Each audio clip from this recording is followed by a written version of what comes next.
right, everybody. We've got another very special guest for y'all. Everybody, please welcome back to the show, Mr. Benjamin Morse. Welcome, Ben. Thanks for having me back, guys. Great to be back.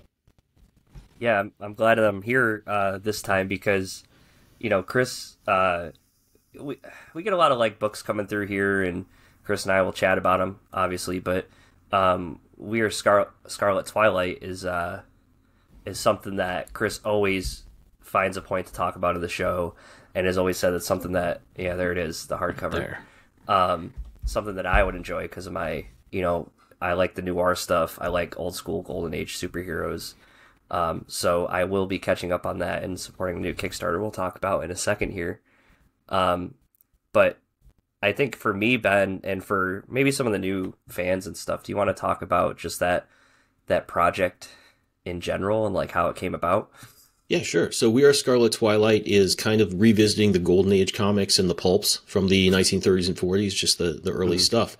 And it really came from a couple of ideas I had that I thought would work together. I had an idea about some vampires in the future, which was kind of just like a shower thought, like, oh, that might be neat, but there wasn't really enough there. And then I was looking at a lot of old school Batman comics, and I like those ones. There are a lot. The Captain Marvel comics from back in the day are really good. Superman, so. And, you look at those and there's a lot of atmosphere. There's a lot of fun things that you don't have in comics now. A lot of energy and a lot of inventiveness. But there's also like the art's crude, the stories are a little off. Comics really hadn't hit their stride yet. They were still inventing the art form.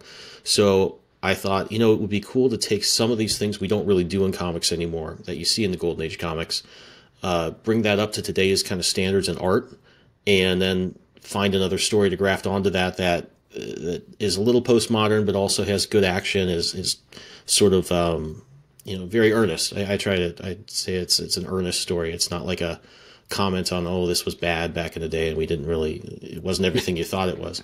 So that and kind of my vampire idea came together, and I said, yeah, if you put that together, I think there's enough there to make a cool story. And that really was the genesis of it. It's kind of some good things I thought would mix together and make a fun ride for readers.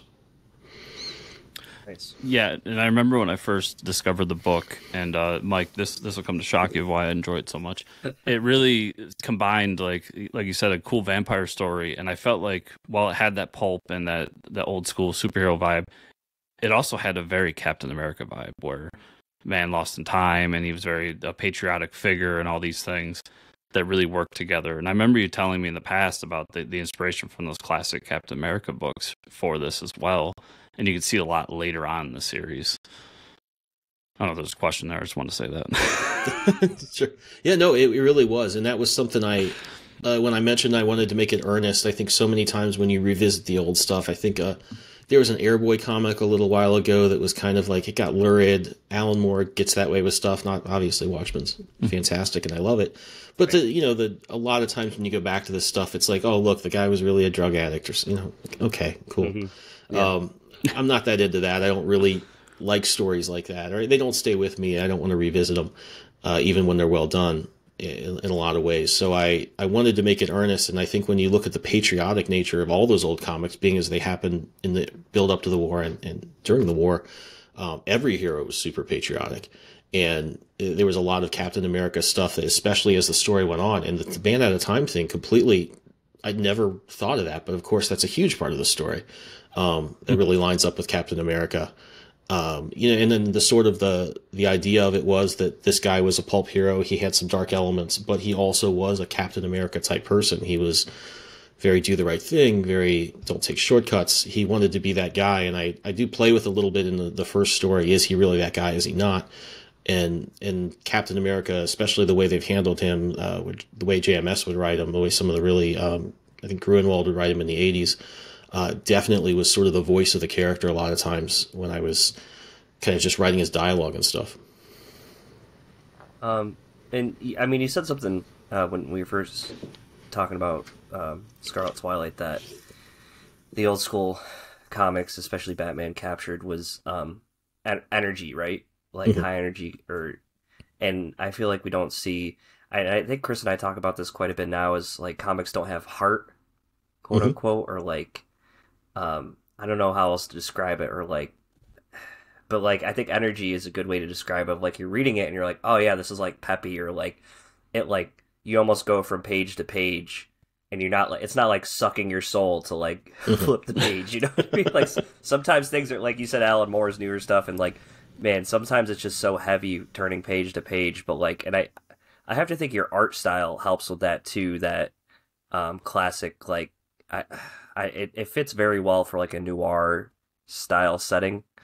Where did that come about? Like, how did you really develop that art style? Well, it comes out of, I mean, a lot of the influences the era really came into it, I think, in the layout stage, like so the way I'd lay out the panels. And then I think this is kind of adjacent to the art, but I think the energy in a lot of ways, those old comics, a big part of it comes from the pacing. I mean, they just moved really fast. You'd have, I mean, now we have like, you're lucky if you get 2 scenes in the comics sometimes. I mean, I'm really saying 10 years ago when the comics were really guilty of that. But I mean, sometimes you get 2 scenes like in a page. I mean, they were maybe a little too fast. I tried to take advantage of that at the right moments to maybe just, I'd say, you know, sometimes they would just have a dialogue box that says, and then he went across town and did this. And I'm like, well, that's a little awkward, but it's also kind of the era. And it's like more interesting than 2 pages of him navigating traffic through Manhattan and trying to get to the West Side or something like that. So I kind of tried to take advantage of that at the right moments, and that entered the art like in the layout stage, and then how I would use the text boxes and things, and I tried to make those fun. As far as like just the actual drawing and stuff, I'm a big Steve Rude fan. He's probably he's certainly in my Mount Rushmore, I would say, of comic artists. So I really was looking at a lot of his stuff, a lot of Kirby actually, although I don't know that you really see that in the pages. A lot of Kevin Nowlan, and these are all comic artists that I think do some of that retro stuff and have that feel of their work, but it's also modern. I didn't want it to look like, you know, this was this sort of rediscovered Golden Age comic. I wanted it to be like, hey, this was drawn today.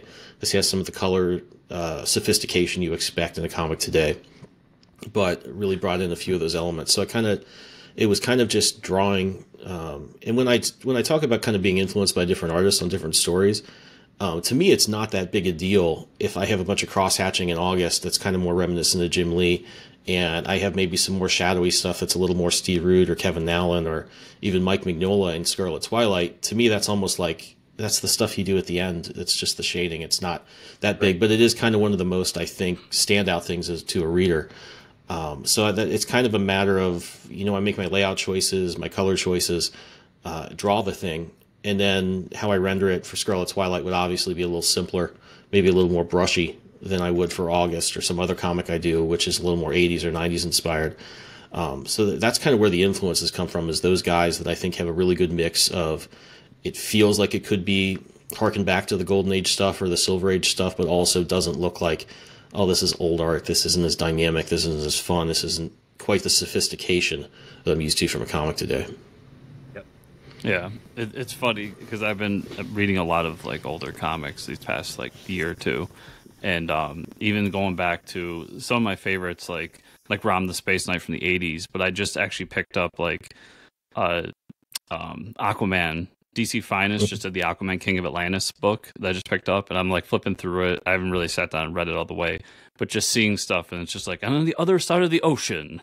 And it's like nowadays they would just like, you would turn the page and they would just go to whoever the villain was doing his thing, and there was almost, I don't want to say a respect for the reader, but like it feels like we've matured to the point where the reader understands, like, okay, Aquaman's over here, Ocean Master's over here. When I turn the page and I see Ocean Master, like, understand we're in another place. We don't have to say, like, we don't have to spend giant bubbles to be like, and then this happened. And it's really fun seeing that evolution. That heavy narration, and it goes back to, like, you know, everybody said comics were for kids back in the day, and it's like, okay, and then you really have to, guide them from panel to panel. Right? Yeah, in all respect and love in the world for Stan Lee and what he did.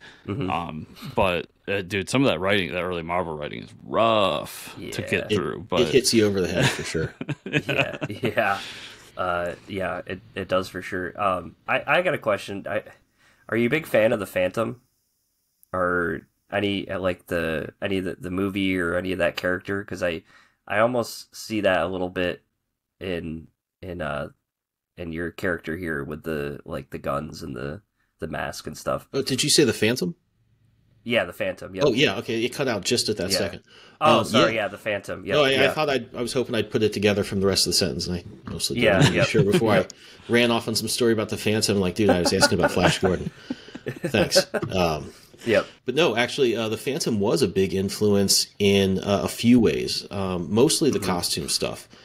He was actually, I think, the first, like, I would say, I mean, it's a blurry line if you look at the Black Bat or even Zorro, and then, you know, some of the other characters. But if you kind of look at, like, your first superhero in tights, the Phantom was it. I think it was 36 to 37.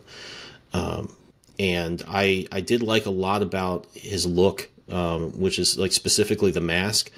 And the reason Captain Lancet has the two guns on his hip and the holsters there is the Phantom. I kind of wanted that silhouette. He doesn't use. I mean, he does use the guns at certain points in the story. It's not like the biggest thing, but those were kind of there, partly just because it's a good visual. I mean, one of the things that really is a differentiator between the pulp, Golden Age comics and stuff now is a lot more superheroes had guns. It was just kind of part of the vocabulary in a bigger way. Even Batman was out there shooting people down. And so I thought that just to kind of bring you into the era, that was sort of something I wanted to be part of the visual. It just felt like it put him in there a little bit more. So those two visual things were really inspired by the Phantom. I think that Billy Zane movie really, like, ran my childhood. I don't know. People don't talk about how great that movie is because I don't think it's held in high regard. But growing up, that was one of the only VHSs my grandmother had in her house, and I think I watched it about 1,000 times. I think its tagline was so stupid, and it came out about the time. Was it 96 for the Phantom? Yeah, early 90s. It was later on. It was like. So there had already been a few kind of duds to the pulp revival. The Shadow wasn't that great. Dick Tracy wasn't. I love those movies, but they weren't home runs in the way that Burton's Batman was. And Batman Forever had come out. It started to get pretty silly, and I think the Phantom was a victim of that. And that stupid tagline, "Slam Evil." I mean, it just kind of said, "Oh, this is going to be stupid. It's not going to be Indiana Jones," which is what it kind of was. I mean, it wasn't the most serious thing in the world, thank God, but it was certainly more Indiana Jones, I would say, adjacent than Batman Forever or something like that. Yeah, no, for sure. It felt like an Indiana Jones movie, and it's like when I talk to people about that movie, I'm like, it really wasn't that bad. And yeah, Chris, what do you have you seen it, Chris? I haven't, but I just Google searched it to see if I could get that tagline before Ben said it. But what came up is a advertisement for Got Milk. With Billy Zane. It's I do remember with that. the milk mustache. Oh God, those. Yeah. There was a time where they were doing those for like everything. Yeah, I think I remember that. There's some Alex Ross like reading '90s Superman comics. Yeah. Really? Oh, up until the early 2000s, I want to say. Yeah, they stayed for. They had staying power. The whoever's paying for Big Milk was obviously shelling out for those comic ads. That's long time. That's crazy. Yeah. Alex Pick up Ross. late '80s, early '90s comics. They all have Got Milk. I remember ads in that. them. Yeah, for sure in the back. Yeah. Okay, so where you're at with Scarlet Twilight now. We're talking about Cobalt Crisis Part 1. So you want to talk about this event and what's going to be going on? Yeah. So, I'm sorry. Go ahead. I didn't mean to cut you off there. Nope. You're good. So yeah, I wasn't actually sure I wanted to do another one. I really liked how the first one ended, and it did kind of answer all the questions I think that the original story suggested, which was really I've kind of likened it to Rocky in the sense that, the first Rocky, at least, you're really fighting to see this character prove who he is, who he thinks he is. Not that he has kind of the same insecurities that Rocky does, but it's kind of a struggle for identity. Can he live up to what he is? And the character does, and I think it worked out pretty well. I had some rough ideas for a follow-up that I didn't love that were kind of just Flash Gordon-y, and just kind of kept it on the shelf and worked on my other book, August, and kind of developing that. And as time went by and I noticed how people really responded to Scarlet Twilight, I just kept thinking about it. And at one point a couple of years ago, I reread Crisis on Infinite Earths, and I thought, there's something here that is kind of really lines up with my plans I wasn't in love with for a follow-up. But I thought, in the same way that I had a couple ideas that weren't quite strong enough on their own, I thought, the Crisis on Infinite Earths, as great as it was kind of, it was really big. It was really long, probably, I think, longer than it should have been. It seemed like it ended 3 times. And it also had a lot of work to do that was not necessarily just about that singular story. It was about kind of housekeeping the continuity of DC, and a lot of the big crossover events at both companies, but more so DC, really have been. So it's kind of half good story, half epic, events, and half like kind of continuity housekeeping so that the books make sense going forward and, until the next one. So I thought, it would be cool to do this, in kind of a golden age style. That's just something we haven't seen before. It's interesting to think of the comic characters as they were in the 40s doing some of those things, having some of these like, oh, there's other realities and we're fighting this big villain, and to get those big events that we're used to seeing in Secret Wars or we're seeing in any of the DC Crisis things in that style. But I also thought there was a cool opportunity to take one of those big stories and give you kind of all the things you expect to see if you're in a crisis. Some hero is going to die. It's going to be unexpected. Some other hero is going to change, their role. You're going to have a little bit of those things happen. It would be cool to see those happen in a way that was directly servicing the story and the momentum of that story, and not, okay, we're just kind of fixing Flash and Hawkman so they make sense going forward and we have this other title lined up. It can just be all in service of that. It turns out to be 8 issues. It can be in service of that story, of that character arc. So everything is really just focused on taking those elements, but not necessarily having to be saddled with what those writers and artists were saddled with in those other events. I can put it all in here. Everything that happens is just to make this story better, not necessarily to fix some problem or to set up something else. Which again, that sounds like I'm knocking that stuff, and I don't exactly mean to, but it's, as I kind of got into plotting the story, I thought, hey, this is a cool opportunity just on its own merits to do something of that scale, but also just have it be about that. Yeah, I think when you cater more towards just having a good story, it's going to turn out better than heavy editing and retconning characters. I mean, look at Hawkman; they still haven't fixed them, right? Yeah, that was the whole point of Zero Hour. I thought it was like, all right, guys, we mean it this time. Hawkman is going to make so much sense. You're going to love it. And it didn't exactly happen. Hawkman just must be in he must be in a bin at DC where they're like, listen, even Mark Waid can't touch this guy. Like, nobody can touch this. They've tried really hard. Yeah, They've thrown Brian Hitch at it. They've thrown, I think in the New 52, they had Philip Tan, who I think is fantastic. Yep. And I think DiDio maybe wrote that himself. I'm not sure. I think that was the last Hawkman book we got. No, the last Hawkman was Venditti, because I always think if Venditti couldn't fix it. Oh, because he's the guy that's like, he comes to fix things. And that was pretty good. I read a few issues of that, and I think Fernando Parison, something like that. I'm sorry if I've pronounced that wrong. Yep. Drew it, and it was good. But I think it's a lot of the DC bench characters. Like you're further down. Yeah, it's hard to. I don't know how you'd approach that necessarily. You have to work around everything that's gone before to not step in the toes of any other books happening. Right. You do have to make drastic change because obviously this character hasn't caught on to the level of the other big ones. So you kind of have everyone coming in with a mandate to make a change. You're going to end up with a bit of a mess, just by nature of the assignment, I think. And real quick, ahead, Mike, to jump in here. You talk about the whole Crisis on Infinite Earths thing, and you did the campaign, was it late last year for the Countdown book? Yeah. And you have this image that's straight out of Crisis, but it's done in your style that just, it sells the book so well. Was when you first came up with this, like, when did this image come to mind for you? I'm pretty sure I know the one. Is the one with it's like kind of 2 pages wide, and he's pointing at the planets crashing. Yes. Okay, yeah. I was pretty sure, but again, like the other question about the Phantom, I didn't want to go off on one thing. It's like, no, that's not what I was asking at all. It came out of a few things. The main thing was there's a 2-page Crisis House ad that I think is the most famous one, where it's got a gold bar across the top and it says, "Heroes will live, heroes will die, and the DC universe will never be the same." And then it's got, I think, one of those Perez images of like all the planets exploding and all the different Supermen and like 40 other heroes in space kind of like floating in terror. Obviously a really iconic image. And I think the house ad even was really iconic. So I kind of took that as my main thing. I kind of structured my copy like that. and I kind of took the design of it instead of just kind of ripping off an homage to that DC thing. I kind of kept the basic layout, but wanted to make it a little bit more like a World War II propaganda poster, just to sort of put it in the era. And of course, that always looks good too, so it's a good thing to kind of go pay homage to. So that was kind of my design side, and that was probably the first part of it. The second part was I wanted to show just the biggest events possible, like so planets crashing into each other, just something that says, hey, this is big, this is gigantic, this is something you wouldn't even see necessarily in a movie, as big as you possibly could go.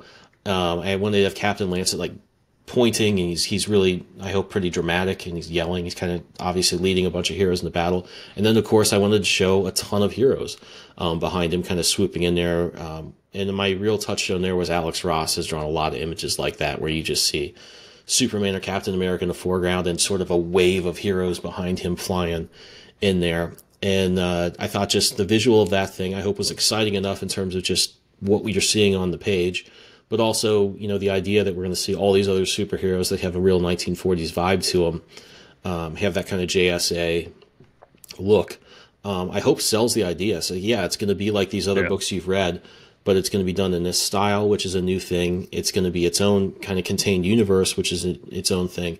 And also, I kind of hinted there's some surprises in there. I'm definitely going to bring in, one of the coolest things about Crisis was, I know Superman and Shazam or Captain Marvel had fought a little bit before, and you had the Uncle Sam characters, I think, on Earth X, I want to say they were. Yep, they had a bunch of different Earths, Commandy, all these characters combining that weren't necessarily always kind of seen together before.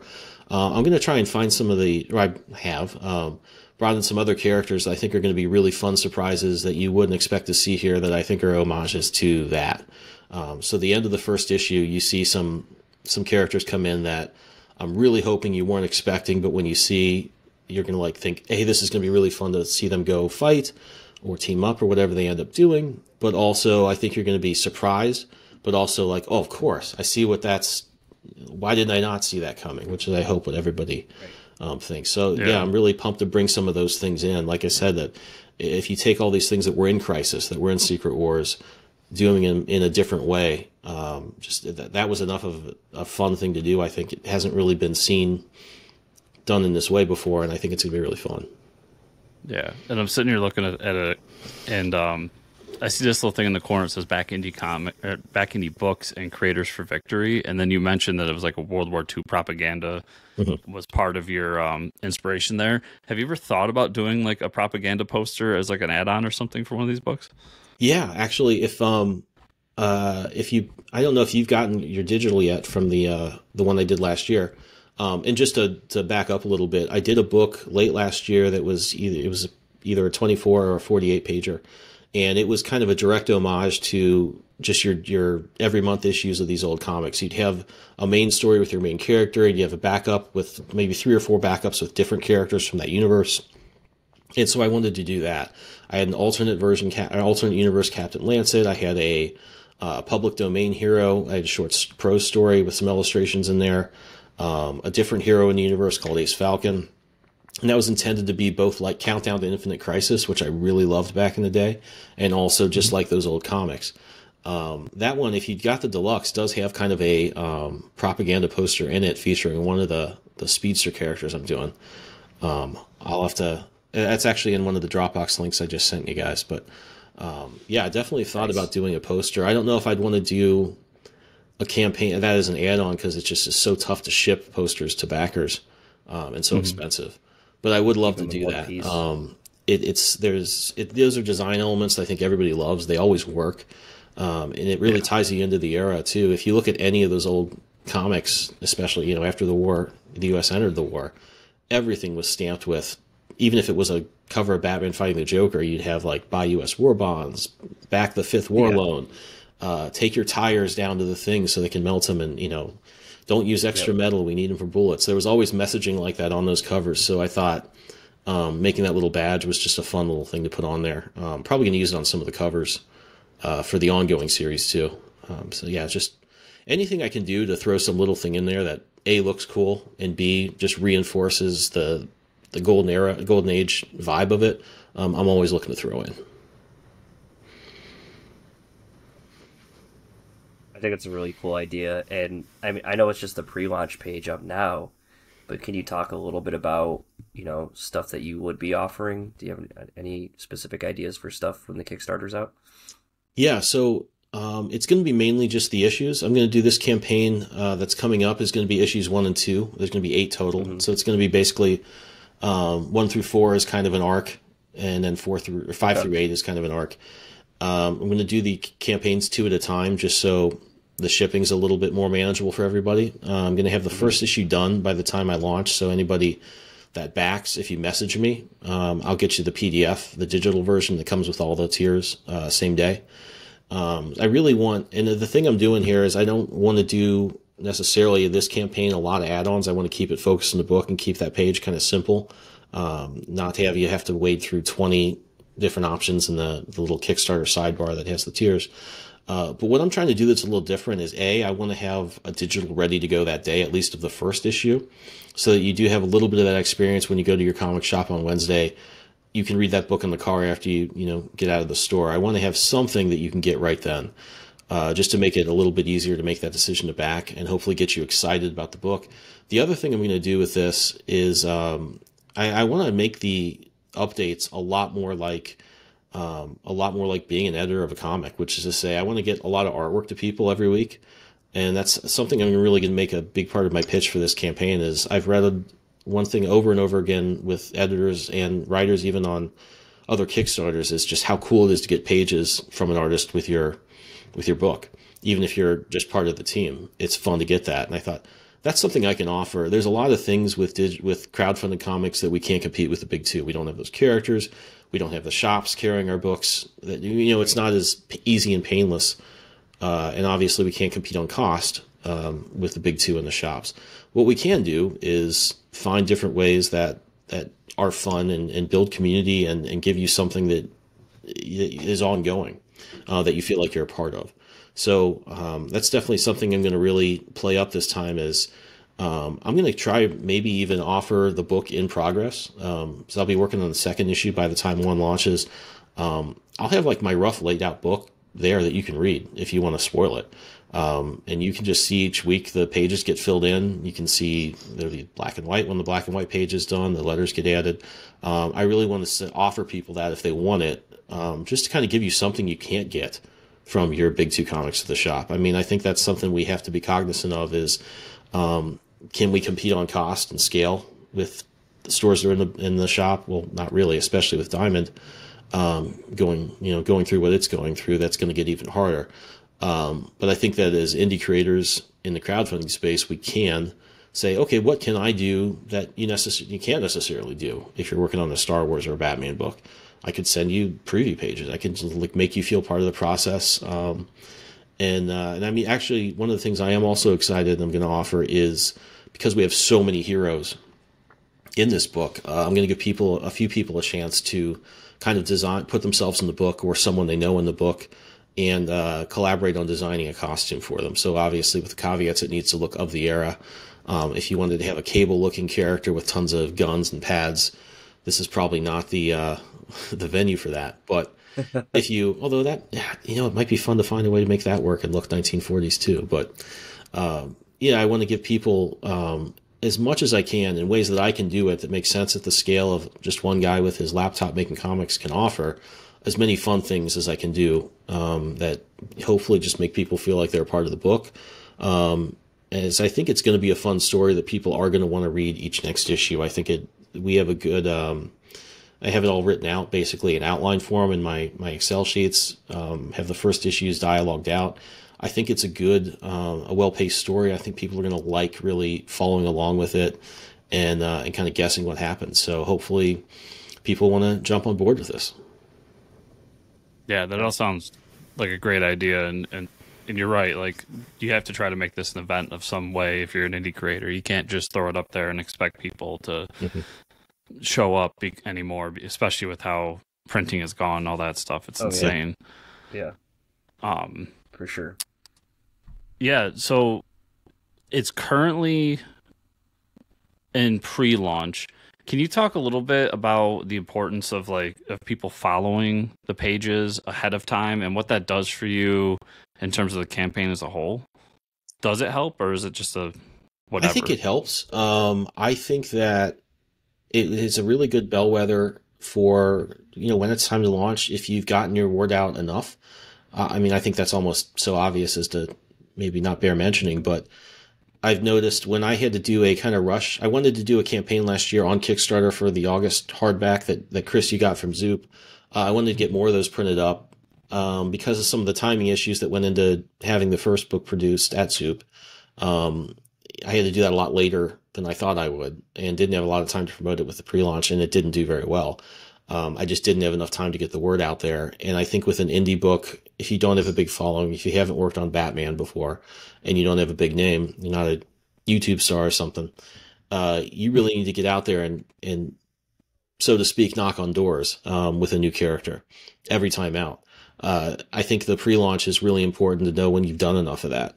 When you have a certain number, it lets you know kind of when what you can expect in reference to your other campaigns. And I think it's really important for that as well. And I think the cool thing is I can make it a little bit more fun for you now, too, if you're following along.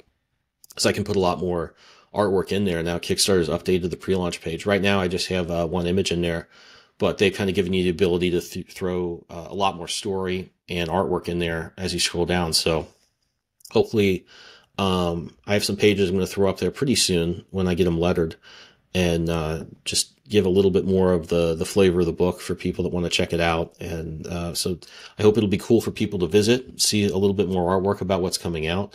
And then for me, it's great just because I know, I kind of know when it's time to launch. I know when I've got enough people on board waiting to see this comic.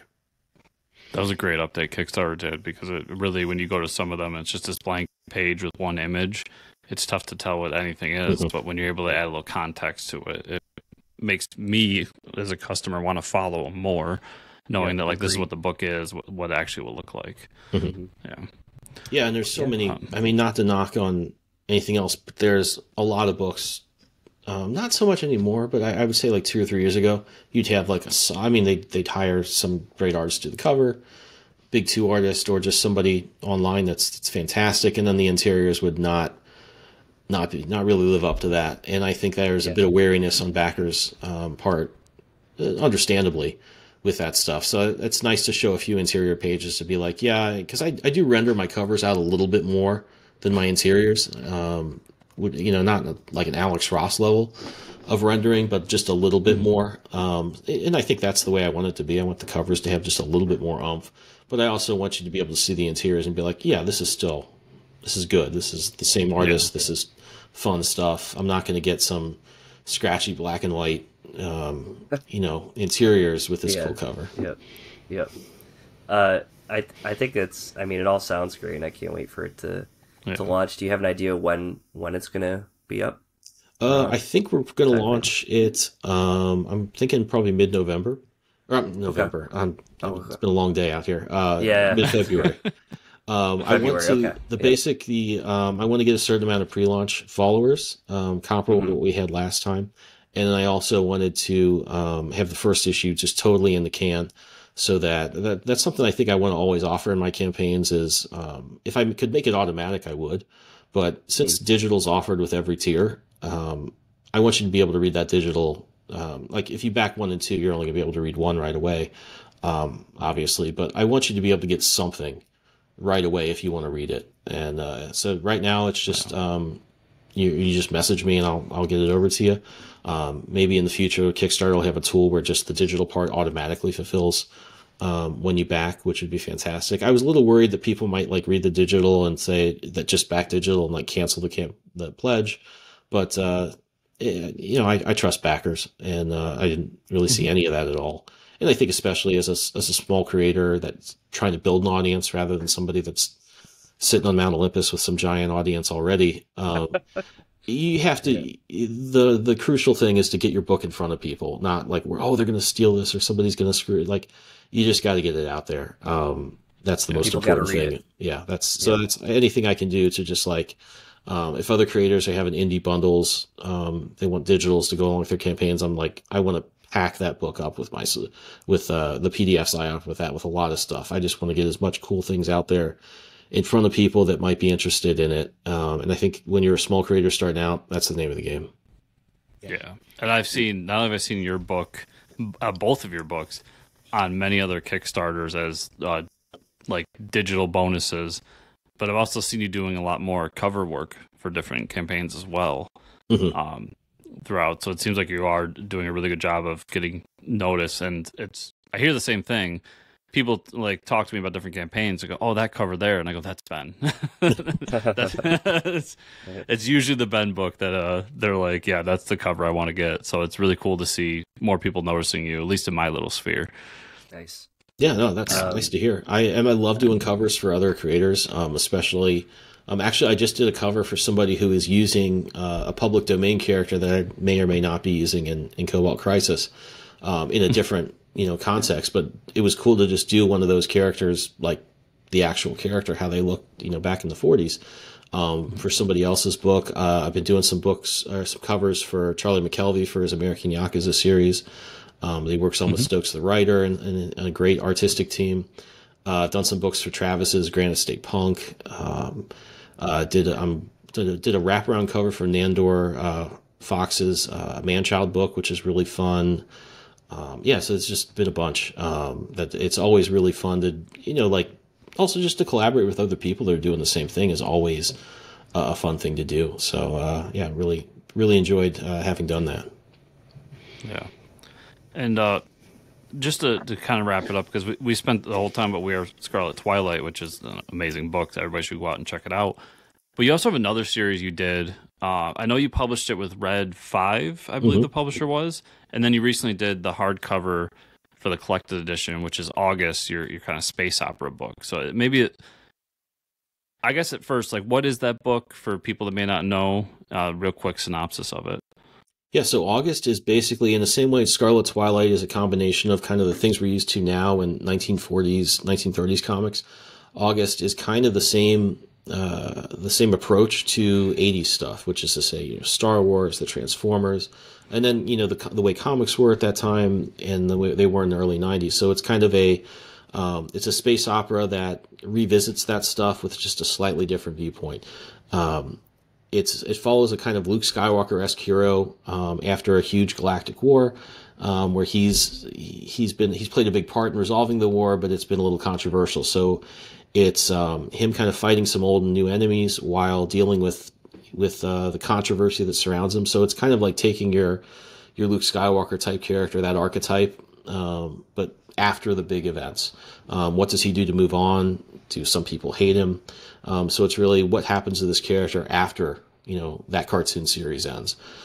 So it's very much in the vein of like your spaghetti westerns and things like that, combined with, the look of 80s cartoons and, your original trilogy Star Wars stuff. So that one was a 4-issue series. I initially did publish through Red 5. I actually did that before Scarlet Twilight was supposed to be released, and then the pandemic happened. So that was on the shelf for a while.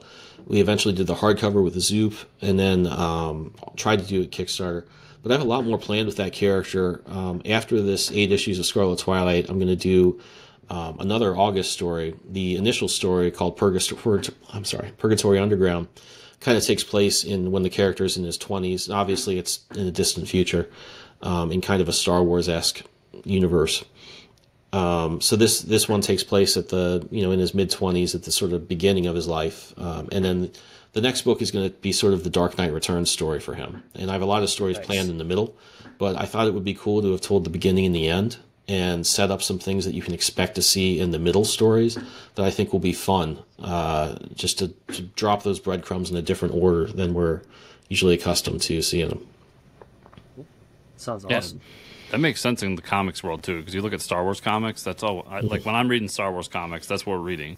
I've already seen the beginning and end. Yeah, I'm reading what happens in between those movies. I think if you read the that voluminous pitch for Alan Moore was going to do a big crossover event called Twilight of the Superheroes.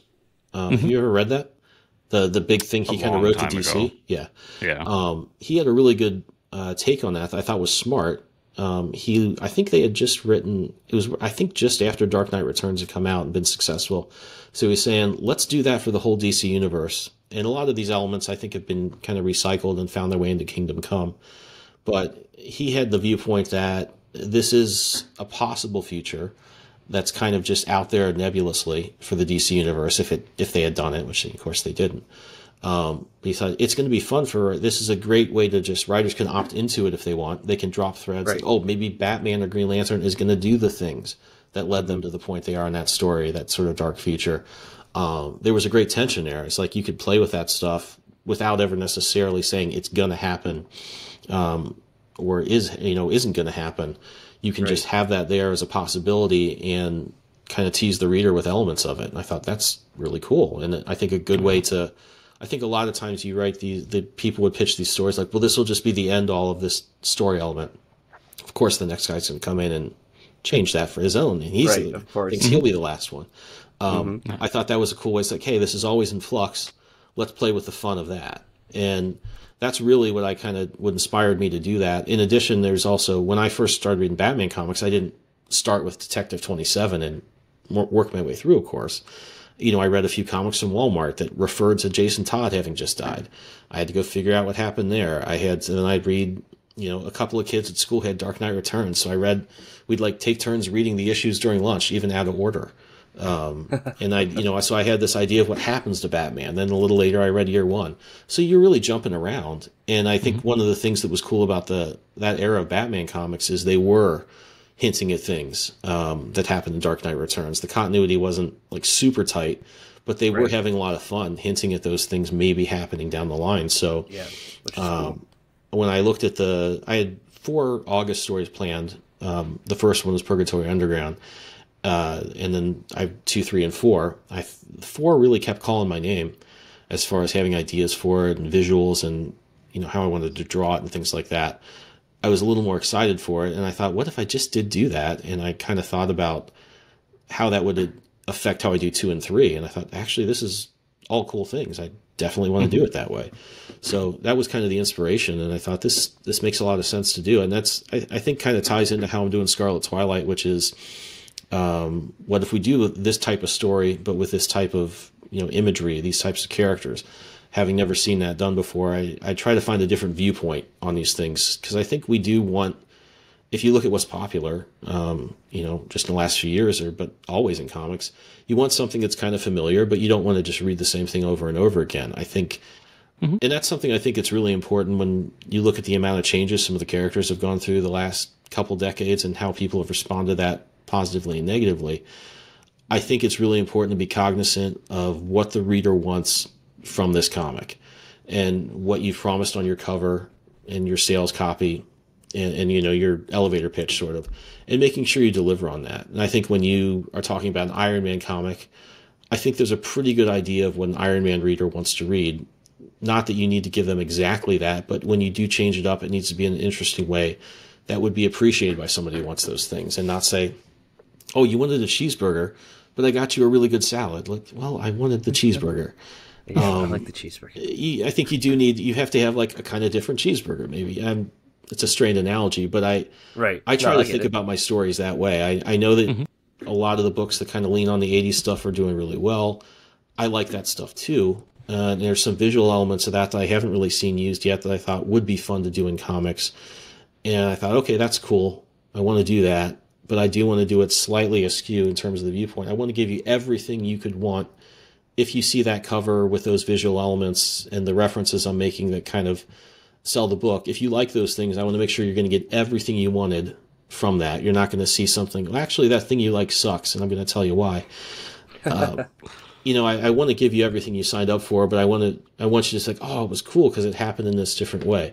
That's the goal. So that's kind of what I try to do with August and what I try to do with Scarlet Twilight.